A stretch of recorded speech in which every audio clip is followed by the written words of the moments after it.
नमस्कार, मैं हूं संदीप चौधरी। आज सबसे बड़ा सवाल में बात कोरोना काल की, आज के सूरते हाल की। हम चौथे लॉकडाउन में हैं। देश में आर्थिक पहिया जो है हमारी विकास की गतिविधियों को फिर से पटरी पर लाने की पुरजोर कोशिश हो रही है। इजाजत दी जा रही है कल कारखाने खोलने की। हमारी जो रोजमर्रा की जिंदगी है उसे वापस ट्रैक पर लाने की कोशिश हो रही है। दुकानें खोली जा रही हैं, मॉल अभी बंद है लेकिन दुकानें खोली जा रही हैं। लोग ऑफिस में भी जाने लगे हैं, हालांकि कुछ रिस्ट्रिक्शंस हैं।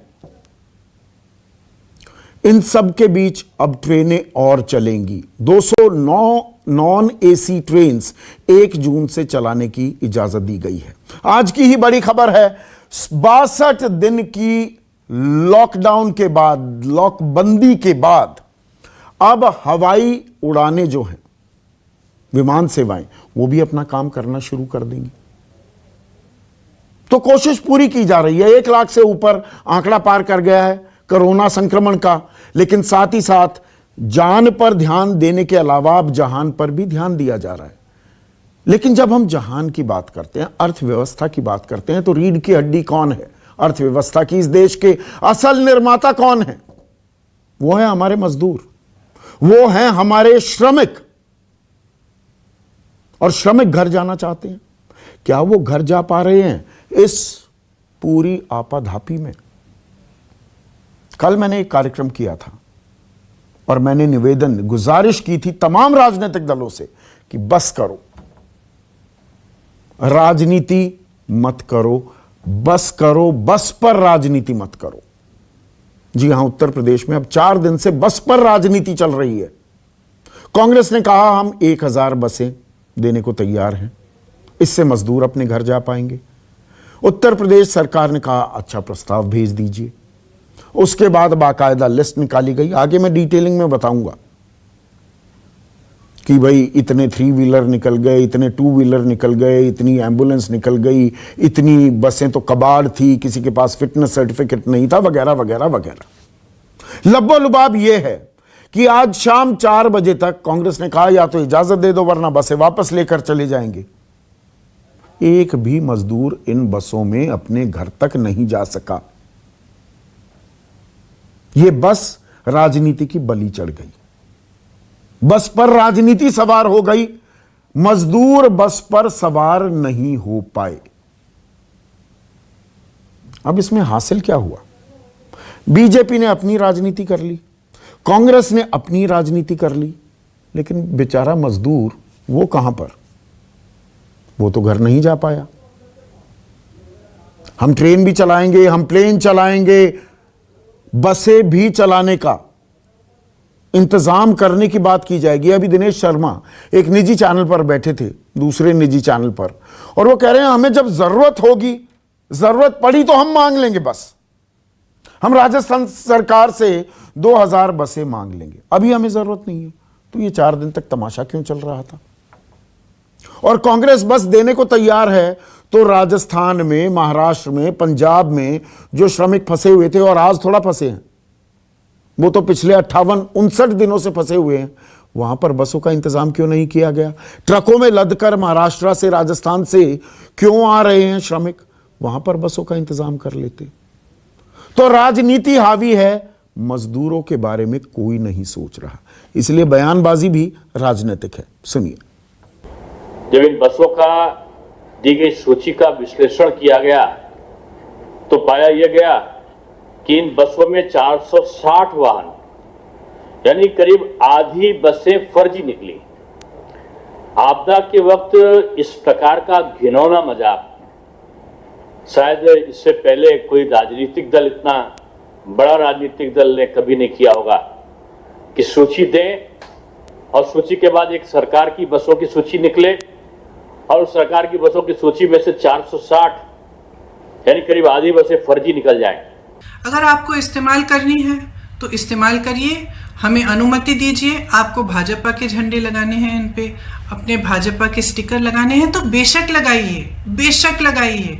आपको अगर कहना है कि आपने उपलब्ध कराई हैं तब भी कराइए, लेकिन इन बसों को चलने दें।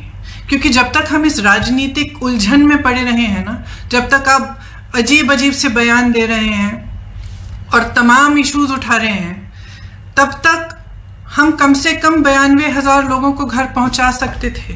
और वही 92,000 लोग आज धूप में चल रहे हैं, उनके सामने तमाम मुसीबतों को झेलते हुए चल रहे हैं। ऐसे में आज का सबसे बड़ा सवाल, रेल चलेंगी, मैंने आपको जानकारी दी, जहाज उड़ेंगे, अब 25 मई से जहाज भी उड़ेंगे, मजदूर भी घर पहुंचेंगे क्या? और जिंदगी पटरी पर, मजदूर फिर भी सड़क पर। इकोनॉमी खोलने की कोशिश की जा रही है, इजाजत दी जा रही है, छूट दी जा रही है, लोग सड़कों पर दिखने लगे, बाजारों में जाने लगे, लेकिन मजदूर सड़क पर क्यों? चर्चा में मेरे साथ बीजेपी के राष्ट्रीय प्रवक्ता, जाने माने वकील भी हैं, नलिन कोहली, मेरे साथ कांग्रेस के राष्ट्रीय प्रवक्ता प्रोफेसर गौरव वल्लभ, शिवसेना की राष्ट्रीय प्रवक्ता, अब राज्यसभा में भी आप इन्हें देखेंगी और देखेंगे, प्रियंका चतुर्वेदी मेरे साथ हैं, सीपीआई के नेशनल सेक्रेटरी, उनके मुख्य प्रवक्ता अतुल कुमार अंजान मेरे साथ हैं, बड़े दिनों बाद समाजवादी पार्टी के राष्ट्रीय प्रवक्ता घनश्याम तिवारी, इन्हें जीएसटी कहता हूं मैं, जीएसटी की भी बड़ी चर्चाएं हो रही हैं कि जीएसटी में छूट मिल जाए, वो हमारे साथ हैं, और अजय कुमार, एलजेपी अहम घटक है मोदी सरकार की, उनके राष्ट्रीय प्रवक्ता भी इस चर्चा में जुड़ गए हैं। और मैं राजनीतिक बातें बाद में करूंगा। नलिन कोहली, मेरा सवाल बड़ा सीधा है, बीजेपी ने अपनी राजनीति कर ली, कांग्रेस ने अपनी राजनीति कर ली, मजदूर घर पहुंच गया क्या? सवाल यह है, मजदूर को क्या मिला इस राजनीति में? 4 दिन से बसों पर राजनीति है, लेकिन मजदूर बेबस हैं, बेबस दोनों सेंस में, बिना बस भी हैं और बेबस भी हैं। आपका संदीप जी सवाल का डायरेक्शन मैं चेंज कर देता हूं। कांग्रेस ने राजनीति की, बीजेपी ने भी राजनीतिक जवाब दिया, यह फर्क है। देखिए, कांग्रेस की मंशा बड़ी स्पष्ट थी, राजनीति करनी थी। अगर उनकी एक्चुअल चिंता होती तो प्रश्न ये उठता कि कभी भी महाराष्ट्र से तो बस नहीं दिए। जब यूपी सरकार के 300 ट्रेन पहुंच गए थे तो छत्तीसगढ़ में 7 ट्रेन आई थी। क्यों? राजस्थान में कोटा से बच्चों के लिए कुछ चिंता नहीं थी, उस टाइम नहीं थी। उनको राजनीति करना है, करें। आप जो कह रहे हैं बिल्कुल, कुछ मजदूर जो है आज भी दिक्कत में है, लेकिन ऐसा भी नहीं कहा जा सकता कि सरकार को जो अपना काम करना वो नहीं कर रही है। यूपी सरकार कर रही है, केंद्र सरकार कर रही है, अलग अलग राज्य सरकार भी कर रही है। नहीं, मेरा सवाल ये है नलिन, आपके बिल्कुल वाजिब सवाल हैं, और मैं कांग्रेस से ये सवाल पूछूंगा, महाराष्ट्र और राजस्थान वाले सारे सवाल पूछूंगा। मेरा सवाल ये है, देखिए, मजदूर आज की तारीख में परेशान है, हताश है, निराश है। रोज हम खबरें सुन रहे हैं, कोई दम तोड़ रहा है, किसी को दिल का दौरा हो रहा है, कोई तिपहिया पर, कोई साइकिल पर, कोई पैदल ही, कोई ट्रकों पर जा रहा है, वहां पर मौत हुई जा रही है। औरैया की घटना हो, उन्नाव की घटना हो, सागर में कैसे लोग मर गए, औरंगाबाद में ट्रेन के नीचे आकर कट गए। वो घर जाना चाहते हैं ना। सवाल मेरा बड़ा सीधा है, 1000 बसों की बात की, उसमें कितनी डब्बा है, कितनी कचरा है, मैं पूरा तफसील से हर आंकड़ा दर्शकों को दूंगा। पर सवाल यह है कि अगर 16 तारीख से यह पत्राचार चला था कांग्रेस और उत्तर प्रदेश सरकार में, पहले दिन कह देते आपकी बसों की जरूरत नहीं है, हम तो खुद इंतजाम करा रहे हैं। भाई, यूपी सरकार कह रही है ना कि 2 लाख श्रमिक रोज आ रहे हैं यूपी में, हमने तो रिकॉर्ड बना दिया, 1044 ट्रेनें यूपी में आई हैं, हरियाणा राजस्थान से 400 बसें आ रही हैं। तो कह देते कि भैया कांग्रेस वालों, तुम अपनी राजनीति अपने पास रखो, हमें आपकी बसें नहीं चाहिए। पहले कहते हैं बस दे दो, फिर रात को 11:40 पर कहते हैं अगले दिन 10 बजे तक 1000 बसें लखनऊ में ले आओ, उनका फिटनेस सर्टिफिकेट लाओ, सारी डिटेल्स लाओ। फिर कहते हैं कि अच्छा नहीं, अब अगर ये नहीं कर पा रहे हो तो 12 बजे तक नोएडा और गाजियाबाद पहुंच जाओ। ये पूरा तमाशा करने की क्या जरूरत है? नहीं, तमाशा नहीं था, बिल्कुल नहीं। आप मुझे बताइए, और आपने अभी थोड़ी देर पहले कहा मैं वकील हूं, क्या फिटनेस टेस्ट के बिना गाड़ी चलनी चाहिए? Who will bear the legal consequences of the Motor Vehicle Act? वो भी तो एक एक्ट है, कानून का उल्लंघन तो नहीं हो सकता। ये सारी बातें हुई है कांग्रेस का पर्दाफाश करने के लिए। भाई, अगर उनको ढोंग करना है तो माइग्रेंट्स के कंधे पे की, मतलब आपको बसें नहीं चाहिए थी ना, बसें नहीं चाहिए थी। ये क्रेडिट हंटिंग कि राजनीतिक फायदा कौन उठा ले जाए, राजनीतिक नफा नुकसान ज्यादा जरूरी है, मजदूर घर पहुंचे या ना पहुंचे ये गैर जरूरी है। मैंने ऐसे कहा ही नहीं, बिल्कुल नहीं कहा। नहीं, इस अगर राजनीति उनकी से तो यही genuine निकलता होती है ना। नहीं, आप निष्कर्ष निकालिए, कांग्रेस अपना निष्कर्ष निकाली, जनता निकालेगी अपना। हमारा तो बड़ा क्लियर है, अगर अच्छी मंशा से होता तो ये सारी चीजें होती ही नहीं। कांग्रेस को एक प्रदर्शन करना था, उनको एक मौका करना था, और उनकी राजनीतिक सोच इसी बात से झलकती है कि वो उन्होंने जहां काम कर सकते किया नहीं। यूपी में इसलिए क्योंकि प्रियंका गांधी जी उसके प्रभारी हैं, कुछ दिखाना चाहिए उनको कि मैं यूपी में काम कर रही हूं। ये शायद उनकी मंशा रही होगी, उनका अधिकार है, राजनीतिक अधिकार को कौन मना करेगा। तो मतलब किसने शुरू किया उनसे पूछिए ना, जिन्होंने जवाब दिया आप उनको दोषी कर रहे हैं। नहीं, जवाब दिया कि आप मुझे एक चीज बताइए नलन जी आप सड़क पर जा रहे हैं, मैं एक उदाहरण दे रहा हूं, जी एक पैरेलल खींचने की कोशिश कर रहा हूं। सड़क जी। पर कोई दुर्घटनाग्रस्त है, आप उसे उठाकर अस्पताल ले जाना चाह रहे हैं, जी और आपको कोई रोक कर ये कहे कि पहले अपना इंश्योरेंस दिखाओ, पहले टायर में हवा का प्रेशर ठीक है कि नहीं, सारी लाइटें जल रही हैं कि नहीं, आपके पास इंश्योरेंस है कि नहीं, आपके पास लाइसेंस है कि नहीं, आप क्या कहेंगे उस अधिकारी को, उस पुलिस वाले को कि भैया मेरे को इनको ले जाने दो। आपका उदाहरण, सॉरी संदीप जी, माफी चाहता हूं, नॉर्मली आपके उदाहरण अच्छे होते हैं, शायद मेरे लिए कठिन भी होता है, पर आपका उदाहरण यहाँ जायज नहीं है। एप्पल्स और ऑरेंजेस को आप कंपेयर नहीं कर सकते। ठीक है। ऐसे तो फिर मैं कह देता हूँ आपके चैनल और एक इंग्लिश चैनल में क्या फर्क है, दोनों तो चैनल है ही है, हाँ। लेकिन एक हिंदी एक इंग्लिश है, फर्क है। आप दो एग्जांपल्स अलग मतलब- टाइप के उठा के मुझसे आप जवाब पूछ रहे, नहीं संभव है। आप सेम टाइप का एग्जांपल पूछिए और मैं जवाब देता हूं। मैं अभी मेरे सहयोगी राजीव रंजन, ये राजनीति किस हद तक हो रही है। राजीव रंजन आज गाजियाबाद में ये अपना बड़ा ही लोकप्रिय कार्यक्रम माहौल क्या है करते हैं, और ये गाजियाबाद के रामलीला मैदान गए। गाजियाबाद और नोएडा में कहा गया कि बसें चल सकती हैं, क्योंकि सरकार ने, उत्तर प्रदेश सरकार ने मना नहीं किया। उन्होंने कहा कि नोएडा और गाजियाबाद ले आइए बसें, और आज तक आधिकारिक कोई बयान नहीं आया है। देखिए, अब यहां पर कोई सुविधा नहीं है, इसका बोर्ड लगा दिया गया। लेकिन राजीव से मैं सवाल पूछूं उससे पहले, गौरव वल्लभ मुझे यह बताइए कि बसें चलाएंगे आप, उसमें ऑटो, टू व्हीलर्स, एम्बुलेंस, तमाम फर्जीवाड़े होंगे। 460 बसें वो उनमें कमियां पाई जाएंगी। 297 बसें कबाड़ होंगी। कबाड़ बसों से आप मजदूरों को ले जाने की बात कर रहे हैं। संदीप जी, मैं तो यूपी सरकार का ही आंकड़ा देता हूं। कल यूपी सरकार ने कहा 879 बसें हैं, फिर उन्होंने कहा, आज बोले कि इसमें से इतनी फिट नहीं है। अब मुझे बताइए, जितनी फिट है, मैं तो उन्हीं के आंकड़े मान लेता हूं, यहाँ राजनीति का समय नहीं है, जो यूपी सरकार का आंकड़ा वही मान लेता हूं। 400 तो अभी भी चल सकती है ना, उसको चला के हर बस में 40 आज 16,000 लोग जा सकते हैं। आप 4 दिन से ड्रामा कर रहे हो, कभी बोलते हो गाजियाबाद ले आओ, कभी बोलते लखनऊ ले आओ। अरे भाई, ये बसें हैं, एयर बस नहीं है, ये उड़ के नहीं जाती है। गाजियाबाद जाने के लिए उनको राजस्थान यूपी बॉर्डर से गाजियाबाद पहुंचना पड़ेगा। मैं तो यार राजनीति कर ही नहीं रहा। मैं तो आपको एक और बात बोलता हूँ, एक बस तो थी ना अच्छी, उस एक बस में 40 लोगों को भेज देते ना, तो भी आपकी मंशा हम मानते। पर आपकी मंशा क्या है? रोड़े अटकाओ, लोगों को बसों से सुरक्षित व स्वस्थ घर मत पहुंचने दो, इनको पैदल चल के मुझे जाने एक दो। चीज बताइए गौरव वल्लभ, आपकी मंशा क्या है? राजस्थान से बसें क्यों नहीं चलाई? आप ये दिल्ली से जो यूपी के लिए बस चला रहे हैं जी, यूपी ही क्यों?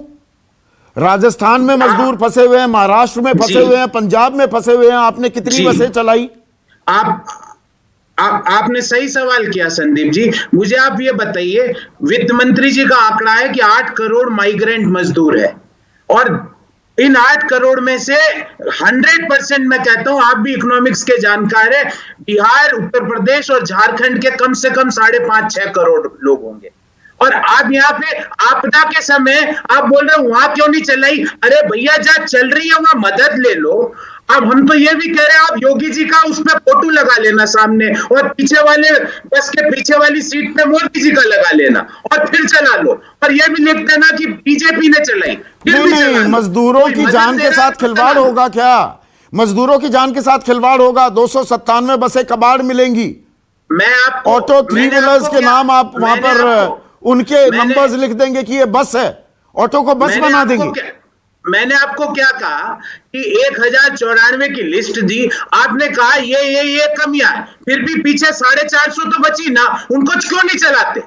ये सीधा सा सवाल है। और आपने फिटनेस की बात कर रहे हो, आपके पास आप ही के शो किया था मैंने आप ही के साथ, एक वीडियो जरूर दिखाना, ये बीजेपी के जो वकील साहब बैठे हैं, सीमेंट कंक्रीट का जो मिक्सचर है ना, इसमें सीमेंट कंक्रीट मिक्स होती है ट्रक में, उसके अंदर से 18 लोग निकले, वो क्या फिट टू ट्रेवल थे? वो हाँ, वो कहां से निकले उस पर भी मैं आता हूं। बहुत अच्छा किया आपने ये बात उठा दी, वो कहां से निकले वो भी पूछूंगा, और प्रियंका चतुर्वेदी से भी सवाल हैं। लेकिन राजीव, जो मैं बात पूछ रहा हूं, ये राजनीतिक कांग्रेस करे बीजेपी करे, हमें राजनीति से कोई मतलब नहीं। हम मुद्दा उठा रहे हैं मजदूरों का, वो घर कब पहुंचेंगे। और 4 दिन तक राजनीति होती रही, और हर मजदूर को जो दिल्ली एनसीआर में था उसे पता है कि गाजियाबाद में बसें चलेंगी। इस बात को डिनाई नहीं किया यूपी सरकार ने, या नोएडा से बसें चलेंगी। आप रामलीला मैदान गए गाजियाबाद के, वहां क्या पाया आपने? देखिए संदीप, ये मजदूर जो है ना, वो 30 मार्च से ही पैदल चल रहे हैं, रिक्शे से चल रहे हैं, ठेले से चल रहे हैं। और अभी कुछ दिन पहले तक, 5-7 दिन पहले तक गाजियाबाद के बॉर्डर पर पैदल मजदूरों को पुलिस मार रही थी कि आप पैदल इसके आगे नहीं जा सकते। उनको पूरे गाजियाबाद में इधर से उधर, उधर से इधर, पूरी रात पूरे दिन टहलाया जा रहा था। बाद में हुआ कि रामलीला मैदान से बसें जाएंगी, वहां हजारों की संख्या में लोग पहुंचे थे, सबको पता था। आज मैं जब रामलीला मैदान गया तो मुझे लगा कि अभी भी बसों का इंतजाम हो रहा होगा। आज वहां पर एक बैनर लगा है जिसमें लिखा गया है कि अब यहां कोई रजिस्ट्रेशन नहीं होगा, अब यहां से किसी को कहीं जाने की कोई सुविधा नहीं है।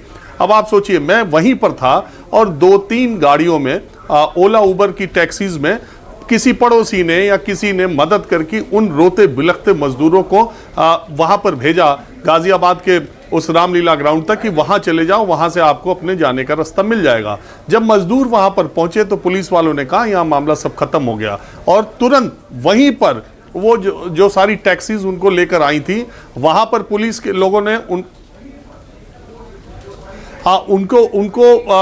उनका चालान कर दिया। सारे टैक्सी वाले जो आज पहली बार निकले थे, कोई 150 कोई 120 का उनका किराया था, उनका वहीं पर चालान कर दिया। चालान का कारण क्या बता दिया कि यातायात नियमों का पालन नहीं कर रहे हैं। और उन सारी टैक्सीज को खड़ा करके ये कहा कि इन मजदूरों को जहां से बैठा के ले आए हो वहीं पे ले जाके वापस करो। और उन मजदूरों का ये कहना था कि हम तो अपना घर छोड़ आए, हम तो किराया दे आए, अब हम कहां जाए, हमारे पास पैसा नहीं है। तो वो ये कह रहे थे। मतलब छोटा सा जवाब चाहूंगा राजीव, सरकार की जिद है कि इन बसों में तो नहीं जाने देंगे हम मजदूरों को। अगर मैं ये कहूं तो गलत कह रहा हूं क्या? इन बसों में तो नहीं जाने देंगे।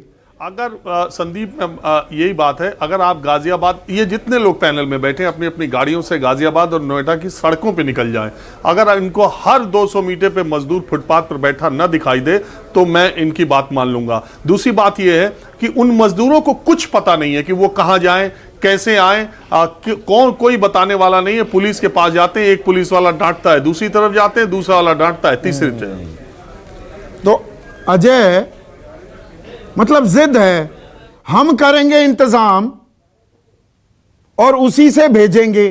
दूसरा कोई मदद करने भी आएगा तो हम वहां पर मजदूरों को और परेशान करेंगे, चालान भी काटेंगे जिस गाड़ी में वो आ रहे हैं बसों में बैठने के लिए।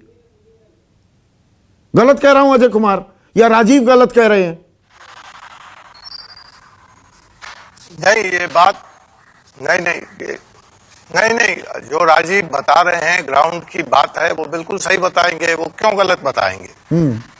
मसला ये भी नहीं है। खैर, कांग्रेस की अगर मैं बात करूं तो कांग्रेस की तो मंशा ही डे वन से साफ नहीं है। और जहां सरकार की मंशा साफ है क्या? सहायता करने की, अरे कांग्रेस विपक्ष में है। मेरा सवाल सरकार से ये है, मजदूर कब घर पहुंचेंगे? ट्रेन चला रहे हो, हवाई जहाज चलेंगे, ये लोग कब घर पहुंचेंगे? सीधा सवाल है। की मंशा अगर साफ नहीं होती तो Mahatma Gandhi rural employment scheme में यही राहुल गांधी की आलोचना करने के बाद सरकार 3000 करोड़ रुपए नहीं देती। अरे मनरेगा में तब पैसे कमाएंगे अजय कुमार साहब जब वो अपने घर जा पाएंगे, अपने गांव जा पाएंगे, तब मनरेगा में काम मिलेगा। नहीं किया कि एनडीए की स्कीम है कि यूपीए की स्कीम है। मनरेगा में तब काम मिलेगा जब अपने गांव जा पाएंगे। उठाया जाए, सरकार के मतलब गाजियाबाद में, नोएडा में बैठे हुए, मुंबई में, सूरत में, अहमदाबाद में बैठे हुए मनरेगा में काम नहीं मिलने वाला।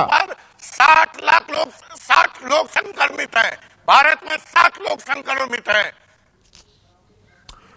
मनरेगा की बात होने लगी मंशा यहां पे पर। सवाल प्रियंका उठाए। चतुर्वेदी, अकेले प्रियंका चतुर्वेदी स्क्रीन पर। प्रियंका, मनरेगा की बातें होने लगी हैं कि उसके लिए 3,500 करोड़, 8 करोड़ मजदूरों के लिए इंतजाम हो गया। घर जाएंगे तभी तो मनरेगा में काम मिलेगा। अभी तो ना तो दिहाड़ी है, ना जेब में पैसा है, ना खाने को सामान मिल रहा है। इसीलिए तो ये घर जाने के लिए आतुर हैं, इसीलिए तो परेशान है, इसीलिए तो पुलिस के डंडे खाकर भी बैठे हुए हैं सड़कों पर अब भी चल रहे हैं, और हम राजनीति कर रहे हैं।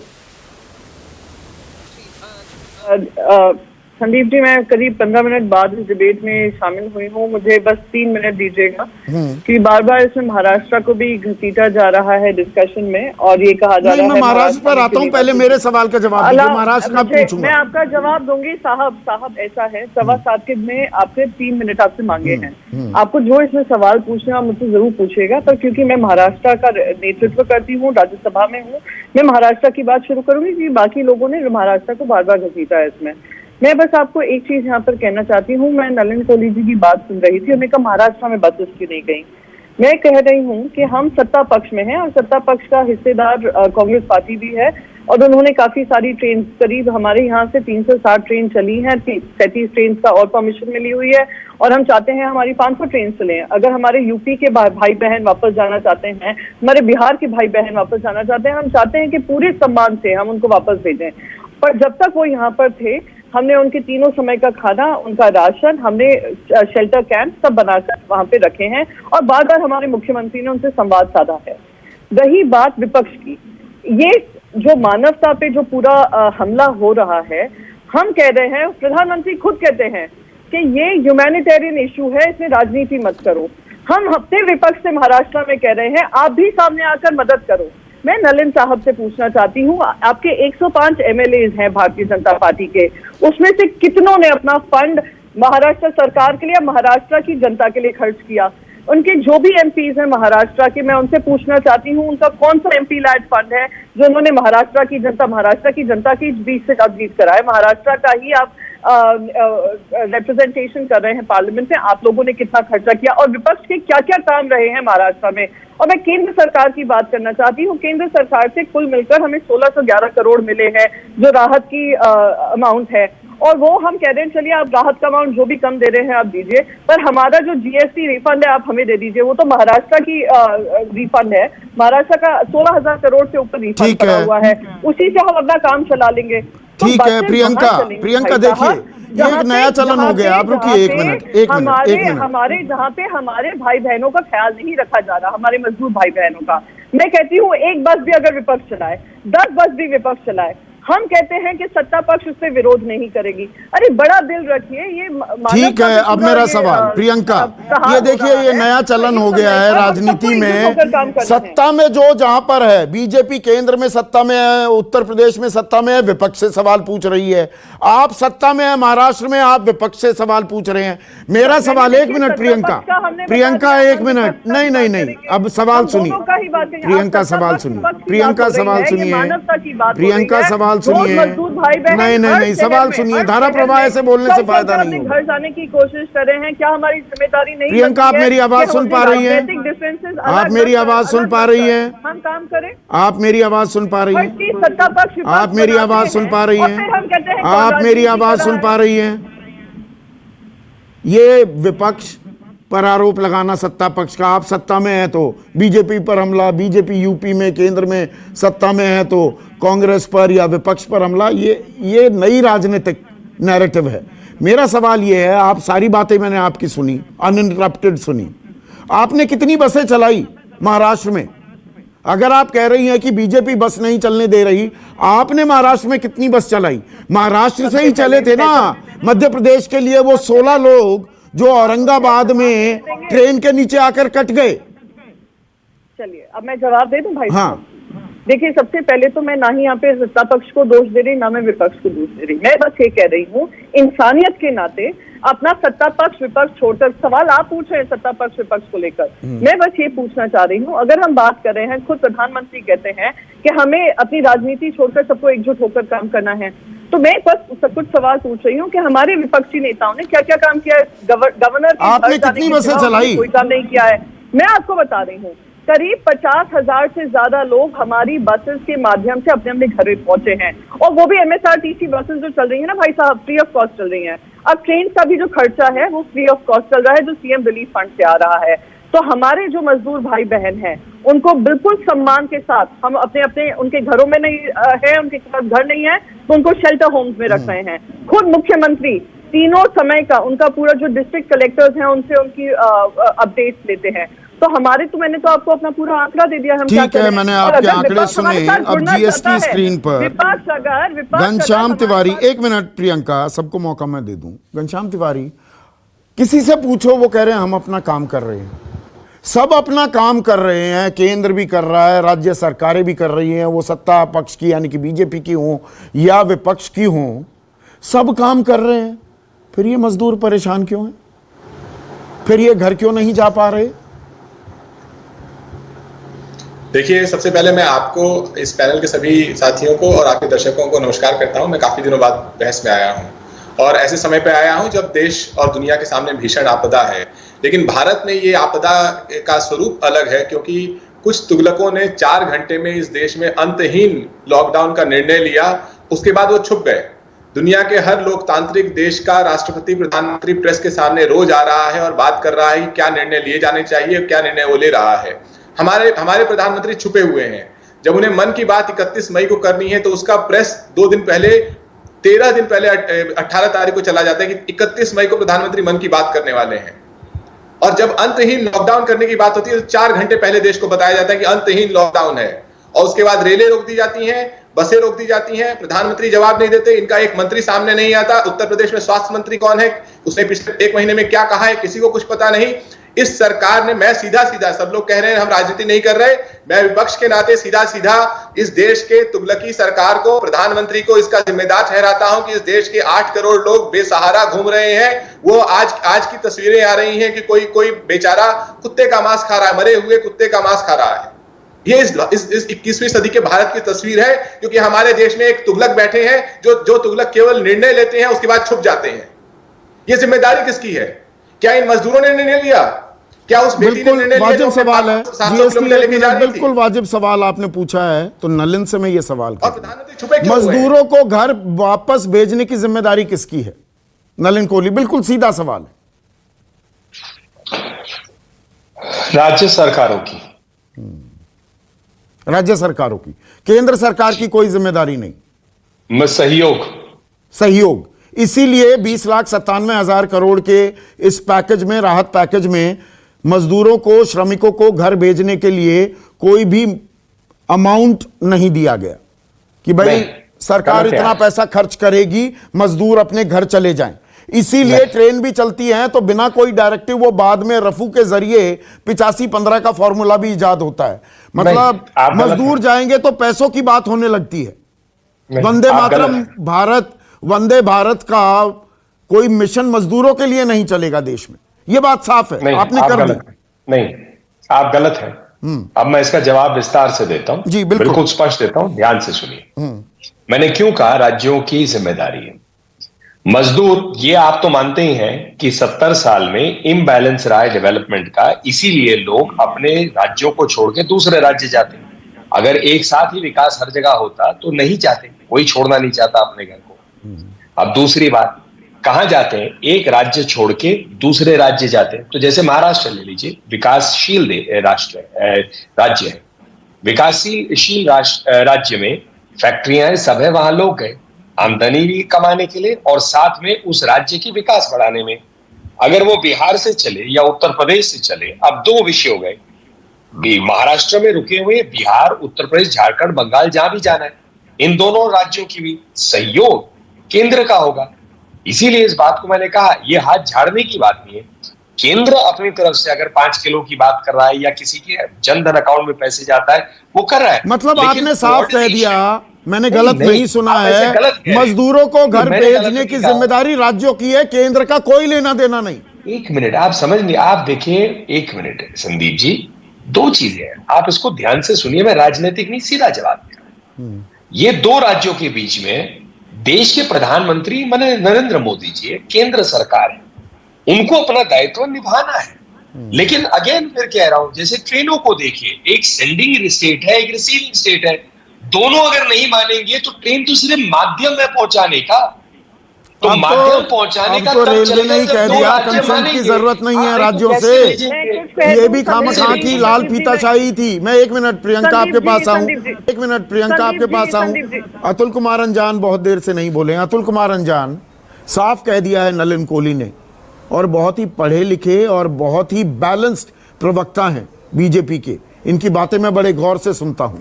इन्होंने बिल्कुल साफ शब्दों में कह दिया है मजदूरों को घर तक पहुंचाने की जिम्मेदारी राज्यों की है, केंद्र की नहीं।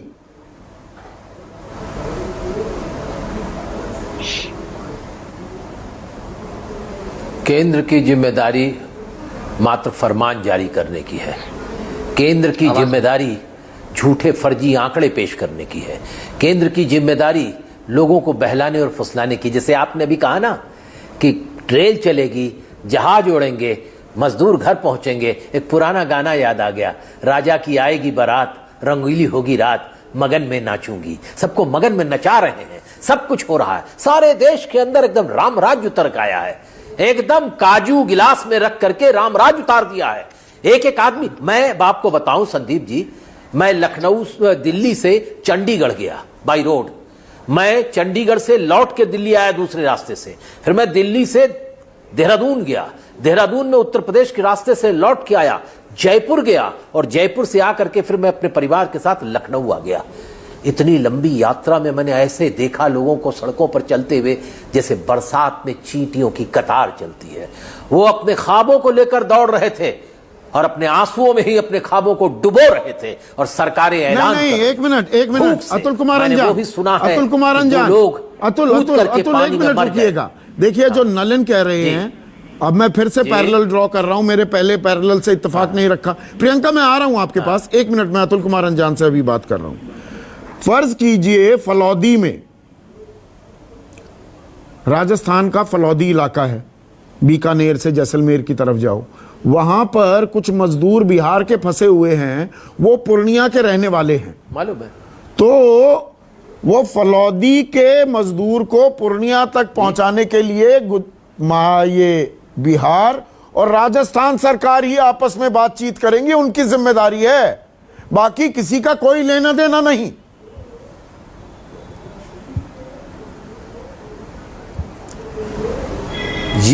ये सरकार का दिवालियापन है, ये नैतिक जिम्मेदारी से हटना है, ये मानवीय मूल्यों की हत्या करना है। इस भयंकर दौर में अगर सरकार और प्रधानमंत्री और केंद्र राज्य सरकारें भागती हैं तो किस तरह के संविधान की रक्षा करना चाहते हैं? जिस संविधान में कहा है कि सरकार अपने नागरिकों के दायित्वों का वहन करते हुए उसकी रक्षा करने का काम करेगी, कहां रक्षा हो रही है? मैं आपको बताऊं, एक किस्सा मैंने देखा रास्ते में, संदीप जी, 2 मिनट लगेंगे। हाँ। एक नौजवान आदमी, आप देखिए इस पूरी कतार में ज्यादातर नौजवान ही नौजवान दिखेंगे। एक नौजवान हड़िया में एक राख का ढक्कन लेके जा रहा था, वो पैदल चल रहा था, उसको पुलिस ने पीट दिया, उसकी हड़िया गिर के टूट गई। उसने पूछा ये क्या हुआ? मेरे पिताजी मर गए थे और उनकी ख्वाहिश है, वो पूर्वी उत्तर प्रदेश का था, हमारे बाबूजी कह रहन कि एक हमार रखवा जो है जहां तुहार दादा और तुहार परदादा हैं वह जाके गाड़ दियो। उसका तो सड़क पर गिरा दिया आपने क्या किया? मेरी आंखों से आंसू आ गए, मैं कुछ कर नहीं सकता था। क्यों? बेलगाम पुलिस क्या कर। और उत्तर प्रदेश कह रही वो राजस्थान की बसें फिट नहीं है, उत्तर प्रदेश की राज्य सरकार की बसों में क्या आप जाकर देखिए, भर भर काला काला धुआं पीछे से निकल रहा है। क्या वो फिट बसें हैं? अभी फिट और अनफिट का सवाल नहीं है, लोगों को पहुंचाने का सवाल है। बिल्ली काली है या सफेद है इसका सवाल नहीं है, सवाल है कि चूहा पकड़ती है कि नहीं पकड़ती है, सवाल है कि लोगों को उनके घर तक पहुंचाया जाता है कि नहीं। अगर 400 ही बस कांग्रेस दे रही थी तो उसका प्रयोग तो कर लेना चाहिए था। इतना ही कहना है मुझे। और ऊपर से दिनेश शर्मा ये कहते हैं हम 2000 बसों की भी जरूरत हुई तो हम राजस्थान से मांग लेंगे, जब हम मांगेंगे तभी हम लेंगे। लेकिन गौरव वल्लभ, आप उंगली भी उठा रहे हैं और आप ही से सवाल है जी। और सवाल ये योगी आदित्यनाथ के दफ्तर ने कांग्रेस से पूछा है जी। ये भी मैं डिस्क्लोजर के साथ ये सवाल पूछ रहा हूं। और सवाल क्या पूछा है? औरैया का मैंने जिक्र किया। औरैया में भीषण दुर्घटना हुई, 24 लोग मारे गए थे, 30 से ऊपर लोग जख्मी हो गए, उनमें से 15 की हालत गंभीर थी। ये जो ट्रक आपस में टकराए थे ये कहां से आ रहे थे गौरव? एक ट्रक पंजाब से, दूसरा राजस्थान से। पंजाब और राजस्थान में किसकी सरकारें हैं? कांग्रेस की। वहां से इन ट्रकों पर लदकर ये मजदूर आ रहे थे, तो पंजाब में बस क्यों नहीं चल रही थी या राजस्थान में बस क्यों नहीं चल रही थी? ये ट्रकों में चढ़कर क्यों आते? अपनी जान पर क्यों खेलते? मैं एक एक सवाल का जवाब देता हूं। आप औरैया क्या सीधे पंजाब से सीधा उड़ के औरैया पहुंचती है कि यूपी बॉर्डर से 3, 4, 5 जिले क्रॉस करके ट्रक औरैया पहुंचता है? वो 5 जिलों की पुलिस क्या कर रही थी? यूपी प्रशासन क्या कर रहा था? सो रहा था क्या उस समय? और यहाँ पे लांछन लगा रहे हो आप। और आप बात घुमा रहे हैं। वो ट्रकों पर बैठकर मजबूर आने को मजबूर क्यों हुए? यानी कि पंजाब और राजस्थान से बसों की सुविधा अवेलेबल नहीं थी।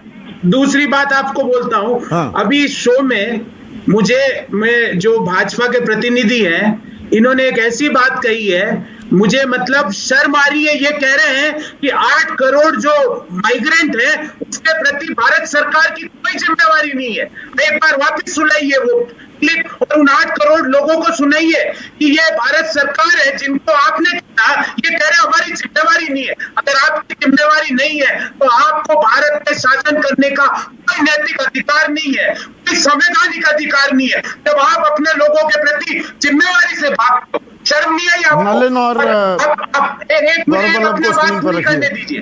फिर महाराष्ट्र और राजस्थान की बात शुरू से कर रहे हैं। मेरे को अपनी बात कहने दीजिए। हाँ बोलिए। आप भाई साहब, मुझे कोई बोलने का मौका मिलेगा या मैं डिबेट? हाँ, मिलेगा प्रियंका। की बात बहुत कर रहे थे हाँ। भाजपा के प्रतिनिधि। मैं बोल रहा हूँ उत्तर प्रदेश में किसकी सरकार है? भाजपा की। हम मदद करना चाहते हैं 1000 बसों से। अब करो ना मदद। अब ऐसे कोई आदमी आया कि आप राजस्थान में 1000 बसें चलाना चाहते हैं? आपने इस सवाल का जवाब नहीं दिया प्रियंका चतुर्वेदी। स्क्रीन पर आपने इस बात का जवाब नहीं दिया कि जो औरैया में दुर्घटना हुई वो मजदूर पंजाब और राजस्थान से आ रहे थे। लेकिन यहां पर बड़ा सवाल तो अब इस बात पर आकर टिक गया है प्रियंका चतुर्वेदी। नलिन कोहली कह रहे हैं मजदूरों को घर तक पहुंचाने की जिम्मेदारी केंद्र सरकार की नहीं है। और जो 8 करोड़ का आंकड़ा गौरव वल्लभ कह रहे हैं वो 8 करोड़ नहीं, दरअसल देश में 52 करोड़ मजदूर हैं। उनमें से अनऑर्गेनाइज सेक्टर में 94% यानी कि 48 से 49 करोड़, उनमें से 10 करोड़ तो घर जाना चाहते हैं। मजदूर दरअसल देश में 52 करोड़ हैं, उनकी जिम्मेदारी केंद्र की नहीं है। नहीं, ये तो जो नलिन जी ने बात कही है बहुत दुर्भाग्यपूर्ण है कि उन्होंने कहा कि केंद्र की कोई जिम्मेदारी नहीं है, वो सिर्फ समर्थन सपोर्ट कर सकते हैं उन राज्यों का जहां से माइग्रेंट्स जाना चाहते हैं। चलिए मैं ये भी मान लूं कि ये सिर्फ राज्य सरकारों की जिम्मेदारी है, और खास करके इस आपदा के समय पर जहां पर केंद्र सरकार ने खुद चार्ज लेकर 4 घंटे के अंदर अंदर पूरा फर्स्ट लॉकडाउन अनाउंस कर दिया।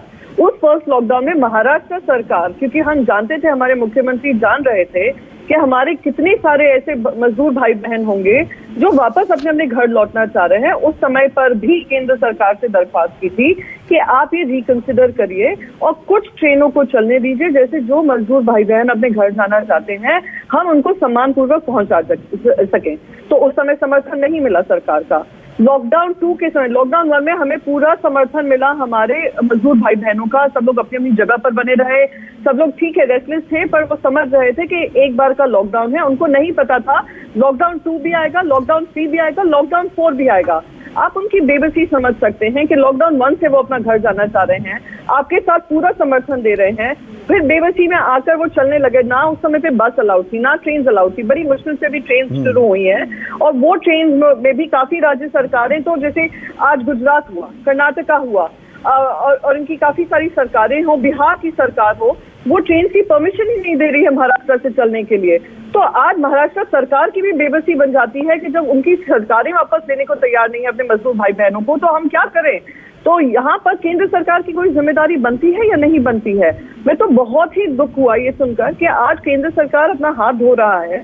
यहाँ पे उनके प्रवक्ता आकर हाथ धो रहे हैं कि भैया यह हमारी जिम्मेदारी नहीं है, हम समर्थन कर सकते हैं। इसी में लार्जर सवाल जो है, बिल्कुल ठीक बात कह रही हैं प्रियंका। अजय कुमार, बड़ा सवाल फिर ये बन जाता है, ये संकट काल है, ये संक्रमण काल है, ये कोई सरकार नहीं लेकर आई इस महामारी को देश में, ये वैश्विक महामारी है, इट्स अ पैंडेमिक, और इसको हमें सबको साथ लड़ना होगा। और इस लड़ाई में सबसे ज्यादा दुश्वारी, सबसे ज्यादा परेशानी, सबसे ज्यादा मार पड़ी है गरीबों पर, श्रमिकों पर। दिहाड़ी गई, पैसा गया, वापस घर जाना चाहते हैं, तो हम साथ मिलकर उन्हें घर भेजेंगे या यहां ये राजनीति करेंगे कि मैं भेजूंगा या तुम भेजोगे, जिम्मेदारी किसकी। यही खेल में पिसेगा मजदूर, वैसे ही पिसता है। अभी शब्द तो है ही, वो मजबूर इसलिए है क्योंकि मजदूर है, और राजनीति ने और उसे बिल्कुल मजबूर कर दिया।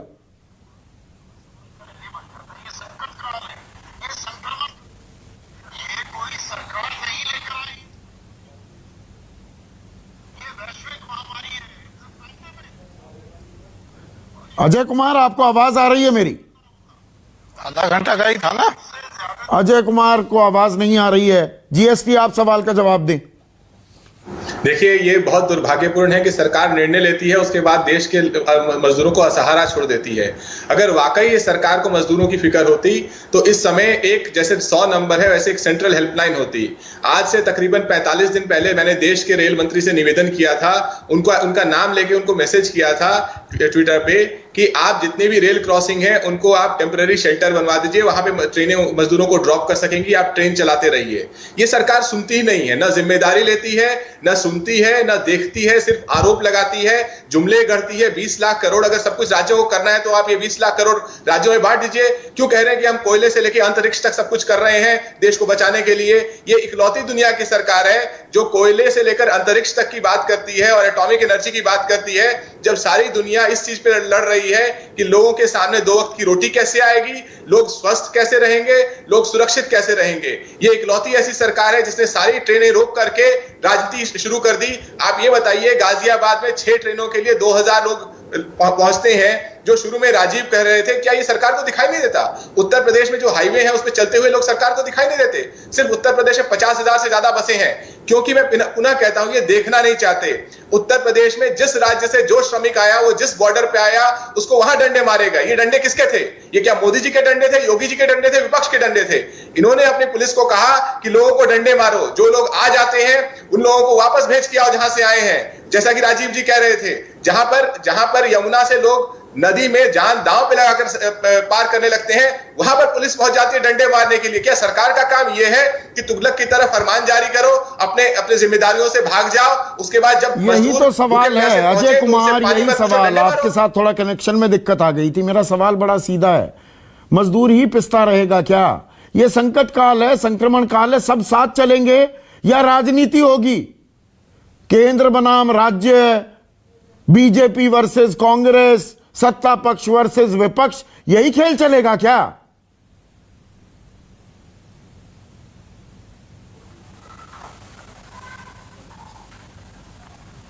अजय कुमार, आपसे है ये सवाल।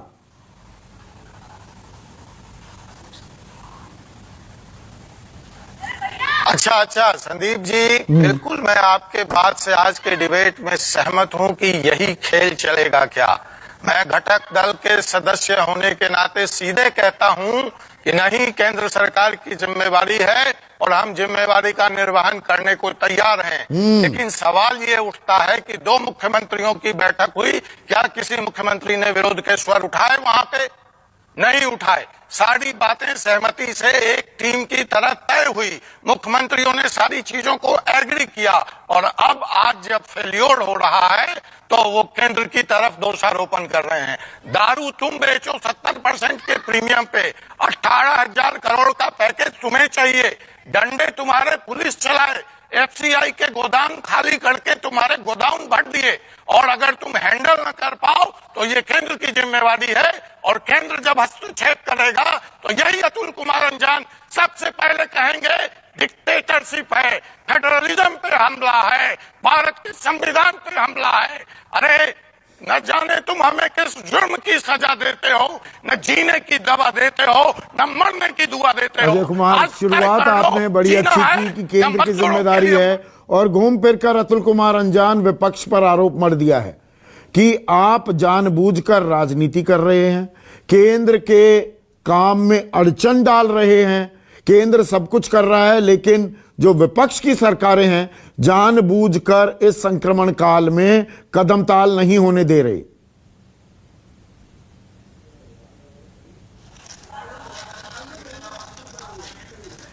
अतुल कुमार अंजान से सवाल है। संदीप जी, मैं ये कह रहा हूं कि इससे बढ़िया अवसर नरेंद्र मोदी जी को नहीं, संदीप जी, नरेंद्र मोदी जी को इससे बढ़िया अवसर नहीं मिलेगा। और अजय जी बात कर लीजिए, रामविलास जी से भी बात कर लीजिए। इस वक्त देश के अंदर जितनी विपक्ष की सरकारें हैं, इन सारी सरकारों को ढहा दीजिए, खत्म कर दीजिए, सब जगह राष्ट्रपति शासन लगा दीजिए। कुछ तो करिए भाई। आप पीछे पड़े थे बंगाल की सरकार के, आप पीछे पड़े थे केरल की सरकार के। भूल गए केरल में एक आदमी अंदर नहीं है अस्पताल में, और कुल मौत हुई है 4। सारी दुनिया केरल की बात कर रही है। आपको डर लगता है केरल मॉडल स्वीकार करने के अंदर? करिए ना कुछ, देश को बचाने की बात कीजिए, ये मानवता को बचाने की बात कीजिए। पार्टियों की मीटिंग बुलाई होती प्रधानमंत्री जी ने, सभी पार्टियों की चर्चा कर लेते, 1-1 फीट दूर, क्या 1-1 2-2 मीटर दूर बैठाल के बात करते, आमने सामने बात करते। आपने क्षमता नहीं है और हिम्मत नहीं है। आप देश के कॉर्पोरेट घरानों को लूट की छूट दे रहे हैं। आज देश के किसानों ने आपके गोदामों को भर दिया। गांव की स्थिति और खराब हो गई है। छोटा मझोला सीमांत गरीब किसान और मजदूर, आदिवासी खेतिहर मजदूर, उसकी हालत क्या है? बैंगन, भांटा, भिंडी सड़ रही है बाजारों में, कोई दुकान नहीं है। बड़ी उम्मीद के साथ सब चल रहे थे। लाखों शादियां गांव की निपट गई, कोई शादी नहीं हुई। आपने तो पूरे देश में कलह की स्थिति पैदा कर दी। आप सोचेंगे इस बात को? आप बोलेंगे नहीं? आप 3 बार राष्ट्र के नाम संदेश करके दिन और रात टीवी पे चैनलों पर होता रहा। और मैं ऐसे चैनलों को भी जानता हूं जो दिन में कभी इन श्रमिकों की बात नहीं कहते हैं, रात के 11 बजे आंसू बहाने वाले वीडियो लेकर के कार्यक्रम बनाते हैं। दिन भर सरकार की प्रशस्ति, और रात के अंधेरे में यह बताना कि हम भी आपके साथ खड़े हैं। देश देख रहा है। ये जो नौजवान है ना, ये जमीन उनकी है, आसमान उनका है और जमाना उनका है। उनके साथ खेल करने का मकसद भी लोग समझ रहे हैं। ठीक है, कहां गया ये पैसा? 20 लाख करोड़। अरे ये तो बजट में ही कहा था, एक देश इसमें एक से बाजार। एक भी रुपया मजदूरों के लिए घर पहुंचाने की व्यवस्था के लिए नहीं तय किया गया है। लेकिन नलिन, मैं जानता हूं क्योंकि आपका बहुत आगे बिजी शेड्यूल है और आप थोड़ा सा बीच में ब्रेक चाहेंगे, तो मैं ब्रेक अभी नहीं ले रहा हूं। आपसे आखिरी सवाल कर लेता हूं, एक छोटा सा ब्रेक लेता हूं, बल्कि उन्होंने मेरे से पहले ही ब्रेक ले लिया। एक छोटा सा ब्रेक लूंगा। मजदूरों पर जमकर राजनीति हो रही है, लेकिन मजदूर अभी भी घर नहीं पहुंच पा रहे हैं। सभी मेहमानों से मेरी गुजारिश है, अब मैं 30 सेकंड दूंगा। एक ही सवाल है, कंक्लूडिंग कमेंट्स सभी से। गौरव वल्लभ, आपसे शुरू कर रहा हूं। जिंदगी पटरी पर, देश को पटरी पर लाने की कोशिशें हो रही हैं। मजदूरों के बिना हम पटरी पर आ जाएंगे क्या? देखिए, आप मजदूर जो इस आपदा में है वो अपने घर जाना चाहते हैं, आप उसको कैसे रोक सकते हो? और अभी भाजपा के नेता बोल के चले गए आप ही के शो में कि हमारी कोई जिम्मेवारी नहीं। क्या उनकी जिम्मेवारी सिर्फ छोटा मोदी जैसे चोर के लोन को राइट ऑफ करना ही है? और कोई जिम्मेवारी नहीं उनकी देश के प्रति? और संविधान की 7वीं अनुसूची में साफ लिखा हुआ इंटर स्टेट माइग्रेशन और inter state quarantine union list में है। वो वकील है कि पढ़े लिखे आदमी? आपने उनकी बड़ी तारीफ करी, मुझे लगा सोच समझ के बोलेंगे। संविधान के भी खिलाफ है जो वो बोल के गए। प्रियंका चतुर्वेदी, मिलके राजनीति नहीं करनी है। प्रियंका चतुर्वेदी, 57 दिन हो गए, 57 दिन हो गए हैं मजदूर घर नहीं पहुंच पाए। हम विश्व गुरु बनने की ताल ठोकते हैं, 57 दिन में मजदूरों को घर नहीं पहुंचा पाए। ट्रेन 2 करोड़ लोगों को रोज अपने घर पहुंचाती है, हजारों बस हैं हमारे पास। जी, मैं आप जवाब दे दूं? अब मेरे 30 सेकंड शुरू हो गए।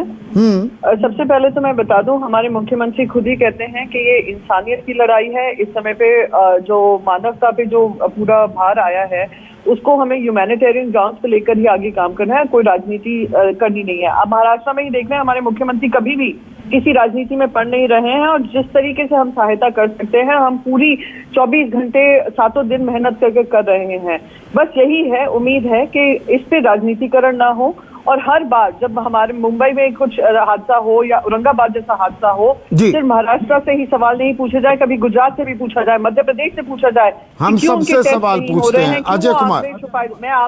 अजय कुमार, 60 करोड़ लोगों ने मतदान किया था पिछली लोकसभा चुनाव में और यहां हम अपने मजदूरों को घर तक नहीं पहुंचा पा रहे।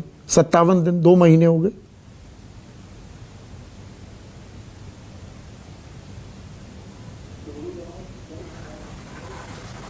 संदीप जी, मुझे आपका सवाल ठीक से सुनाई नहीं पड़ रहा है।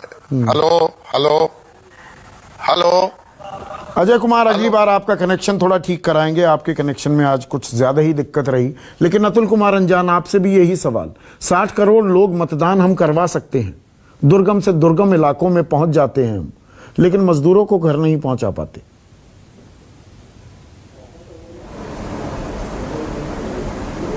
यही तो रोना है संदीप जी। 5 ट्रिलियन इकॉनमी का दावा कर रहे थे, हम अपने 2 करोड़ लोगों को घर नहीं पहुंचा सके।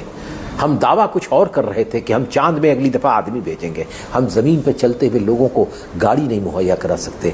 हम बड़ी बड़ी बातें कर रहे थे, हम लोगों के घर में 5 किलो राशन नहीं पहुंचा सके। ये सरकार की विफलता है। केंद्र सरकार ने बड़े बड़े दावे किए, 3 बार 4 बार 5 बार बड़े बड़े टेलीविजन पे ऊपर प्रधानमंत्री के भाषण, कहाँ गए वो भाषण? और मैं एक बात, आखिरी बात ये कहना चाहता हूं कि ये बताइए कि 20 लाख करोड़ रुपए आप लाए कहां से हैं? ये झूठ और फरेब की राजनीति कब तक चलाओगे? नहीं, वो अलग डिबेट है, उस डिबेट पर भी जाएंगे। लेकिन मजदूर क्या हमारी प्राथमिकता नहीं है, इसलिए हर पहलू पर हमने गौर करने की आज कोशिश की। आप सभी का बहुत बहुत शुक्रिया। नमस्कार।